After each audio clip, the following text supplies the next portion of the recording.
আসসালামু আলাইকুম। আজকে আমি শিং মাছ রান্না করব কলা দিয়ে। পেঁয়াজগুলি ভেজে নিব।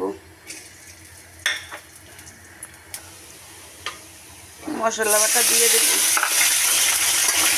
মশলাগুলি ভালো করে কষায় নেব। মশলা কষানো হয়েছে না, কারণ মাছগুলি দেব। মাছগুলি ভালো করে কষায় নেব। এখন আমি তরকারি কলা দিয়ে দেব। কষানো হয়েছে, এখন আমি ঝোলের জন্য গরম পানি দিয়ে দেব।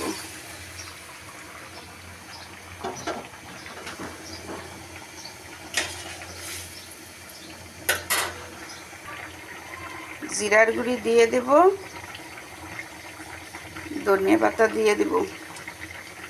এই ছিল আজকের রান্না। কেমন হলো কমেন্ট করে জানাবেন। লাইক কমেন্ট শেয়ার করবেন। আল্লাহ হাফেজ।